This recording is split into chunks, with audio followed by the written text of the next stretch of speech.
자, 앞서 오창희 국장님도 말씀하셨습니다마는 이재명 정부가 내세운 검찰 개혁의 핵심은 분명합니다. 수사와 기소의 분리. 검사가 직접 수사를 하는 구조를 끊고 수사는 별도의 수사기관이 맡고 검찰은 기소와 공소 유지에 집중하겠다는 것입니다. 이 원칙 자체는 사실 새로운 게 아닙니다. 이미 문재인 정부 시절부터 추진되었던 방향이기도 합니다. 문제는 그 개혁이 왜 문재인 정부 때에는 실패했느냐인데요. 그리고 더 이상한 점은 그 실패를 경험했던 사람들이 지금 이재명 정부의 개혁을 가장 먼저 의심하고 있다는 점입니다. 문재인 정부의 검찰 개혁을 돌아보면 몇 가지 분명한 한계가 있습니다. 첫째, 공수처에 과도한 기대를 걸었던 전략적 오류입니다. 당시 정부와 여당은 공수처만 설치되면 검찰 권력은 자연스럽게 견제된다는 식의 정치적 메시지를 강하게 밀었습니다. 그러나 현실은 달랐습니다. 공수처는 조직 규모가 작았고 수사 경험을 가진 인력도 충분하지 않았습니다. 실제로 출범 초기 수년 동안 처리한 사건 수는 기대에 비해서 많지 않았고 굵직한 권력형 사건에서도 존재감이 크지 않았습니다. 둘째, 제도 설계보다 정치 갈등이 앞섰던 개혁 방식이었습니다. 검찰 개혁은 구조 개혁이기 때문에 최소한 일정한 사회적 합의가 필요합니다. 그러나 당시에는 추미애 장관과 검찰총장이던 윤석열 사이의 극단적인 충돌이 정치 이슈의 중심이 됐습니다. 추윤 갈등이라고 들어보셨을 겁니다. 개혁 논의 자체가 정책 토론이 아니라 정치 전쟁처럼 보였습니다. 그 결과 많은 국민에게 개혁보다는 권력 충돌로 인식되는 장면이 더 많았습니다. 자, 그리고 셋째, 시행령이 법률을 대체해버린 제도 유지의 취약성도 짚지 않을 수가 없습니다. 문재인 정부 말기에 만들어진 수사권 조정 구조는 법률과 시행령이 섞인 형태였습니다. 이후에 윤석열 정부가 들어서면서 법무부 시행령을 바꾸는 방식으로 이렇게 검찰의 직접 수사 범위를 상당 부분 다시 넓혔습니다. 한동훈이가 말입니다.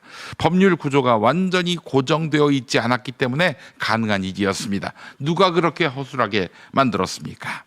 결국 문재인 정부의 검찰 개혁은 정치적 갈등 속에서 설계는 미완성이었고 제도는 쉽게 되돌릴 수 있는 상태로 남았습니다. 이것이 많은 법학자들이 지적하는 실패의 핵심입니다. 그런데 지금 벌어지는 장면은 좀 많이 납득이 안 됩니다. 그 개혁의 한계를 설계했던 사람들이 오히려 지금의 개혁을 두고 이재명 정부의 개혁 의지가 의심스럽다, 내부 갈등에서 개혁파가 졌다, 이런 얘기를 그동안 해왔습니다. 물론 그 과정에서 대통령이 다시 수기를 거쳐서 검찰의 수사권을 완벽하게 이제 회수해서 이렇게 검경 수사권 조정으로 해서 수사와 기소를 분리하는 원칙을 정확하게 세웠습니다. 자, 과거에 개혁에 실패했던 분들이 지금의 개혁을 염려하는 것, 과거에 그 잘못했다는 반성, 성찰이 있어야 되는 거 아니겠습니까? 그리고 지금의 개혁이 과거보다 후퇴했다는 근거가 있어야 합니다. 하지만 현재 논의되고 있는 구조, 또 어제 결국 당청 간에 합의된 구조를 보면 오히려 반대입니다. 이번 개혁안은 시행령으로 흔들 수 있었던 구조를 법률로 고정하려는 시도가 핵심입니다. 검사의 수사 개입 가능성을 법률 단계에서 차단하고 검찰총장의 전국 검사 직접 지휘권 같은 조직 권력 구조도 손보겠다는 방향입니다. 과거 개혁의 취약점이 법이 아니라 시행령이었다면 이번 개혁의 특징은 법률로서 구조를 고정한다라는 점, 여기에 있습니다.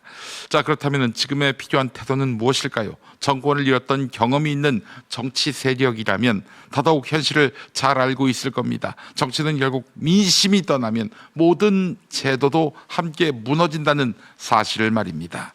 문재인 정부가 정권을 내준 다음에 어떤 일이 벌어졌습니까? 검찰 개혁의 상당 부분이 시행령, 고작 시행령 하나로 흔들렸습니다. 그렇다면 같은 실수를 반복하지 않기 위해서 무엇이 필요할까요? 법제도를 완벽하게, 근데 법제도는요, 국회에 의해서 얼마든지 개정될 수 있습니다. 정권의 뜻에 따라 얼마든지 변개할 수가 있는 거예요. 그렇다면은 정권 재창출입니다. 개혁정부, 민주정부의 정권 재창출이에요. 그것이 제일 중요합니다.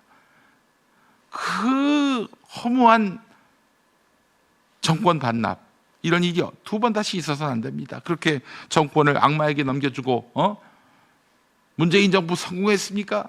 또 출마할까요? 이딴 소리가 어떻게 목구멍 밖으로 나올 수가 있습니까? 과거의 실패 경험을 토대로 더 단단한 제도를 만드는 데 힘을 보태고, 더 나아가서 이재명 정부가 성공해서 다음에도 민주정부가 계속될 수 있도록 뒷받침하는 일이 매우 중요합니다. 개혁정부를 향해서 끊임없이 의심의 눈초리를 보내는 것은 자격도 없고 또한 실리도 없는 일입니다. 국민의 신뢰를 얻는 일이 그래서 중요한 것입니다. 자, 정권이 넘어가면, 또 총선에서 패배하면 지금의 이 완벽한 법제도도 무의미해집니다. 지금 이재명 정부의 개혁을 의심하는 사람들, 반명 사이트가 된 딴지의 신도들과 교주 김어준 씨는 이재명 정부 성공에 관심이 있습니까? 지금 필요한 것은 정치적 승패 선언이 아닙니다. 어제 딴지 게시판에 만세 삼창, 정말 정말 목불인견이었습니다. 그게 중요한 게 아니에요. 정권의 성공이 이 개혁을 성공시키는 가장 강력한 동력이 될 것입니다. 우리가 이겼다? 그런 말이 넘실대고, 심지어 조국 씨는 여기에 고무됐는지 뉴 이재명에게 날을 세웠습니다. 정말 한심합니다. 잊지 맙시다. 정권이 바뀌면 제도가 다시 뒤집힐 수도 있습니다. 정말 개혁을 원한다면 정권과 기싸움을 하는 것이 아니라 개혁이 되돌릴 수 없는 구조로 자리 잡도록 정권 재창출하도록 이 정권이 성공하는데 도와야 하는 것입니다. 자, 과거의 실패를 딛고 이번엔 제대로 성공시켜 봅시다.